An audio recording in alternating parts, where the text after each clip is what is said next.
point he didn't want to come outside. I didn't understand it because I'm from downtown. You heard? We had our own set of killers. The Rap Cat Podcast. Dame impact in Harlem was nothing.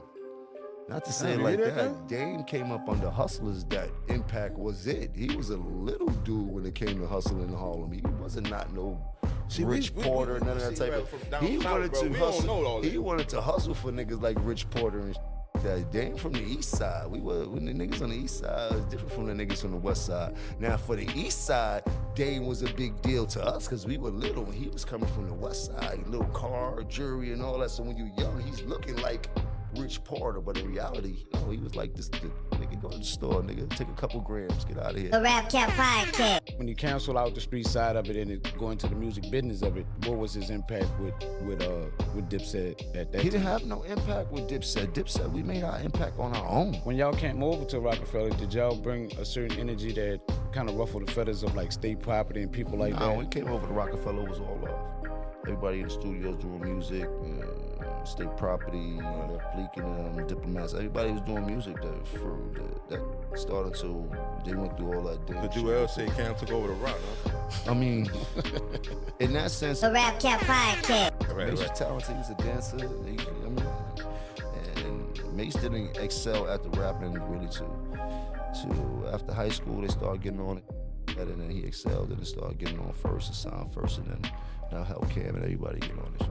But as far as making a name for themselves in the street, nobody had no name in the street like that. You know what I mean? Big L. Right. Big L had a name for himself. He was rapping early, he was signed early. He had some danger brothers. That was Cam said. They was uptown really shaking and moving. You dig? And that's not my part of town. I was uptown. Yeah, Cam used to be scared to death of them niggas to the point he didn't want to come outside. I didn't understand it because I'm from downtown. You heard? We had our own set of killers. Yo, listen up. You've got to stay locked in on your pivot at all times. Man had no choice but to jump in. They're out there repping New Orleans, doing their thing, and when I peeped this, I immediately thought, there's no way in the world Cameron isn't gonna hit back. But hold up. I was also expecting a response from Dame Dash, and I figured somebody else might have something to say too with everything going on. 50 Cent might slide in. And I said, all right, let's see how this plays out. Next thing I know, Cameron hits Instagram saying, yo, why you worried about me when your heat's off and your rent due? Claimed it was 7 degrees in the Bronx last night, and I was like, not sure if that's for real. He could be throwing that at anyone because clips were coming through for the new Revolt episode. So I'm like, who's Cameron talking to? My guess, Jim Jones, but he didn't tag a name. But boom, shortly after, 50 Cent reposts it, adding, dang, hope y'all can chip in and get the heat back on. With that, I'm thinking, they ain't talking to anyone but Jim Jones here, because 50 straight up called them squatters and said rent wasn't being paid. And you already know how this game works. People talk, sides form, info gets sent around. This is the business sometimes, bro. You already gotta know that. And it's a small world, people will spill, people will chat. So truth or not, we can't fully confirm. But based on what he said, I'm expecting Dame Dash to jump in saying, yo, he was just a small guy out there, man. Nobody wants to be labeled the little guy.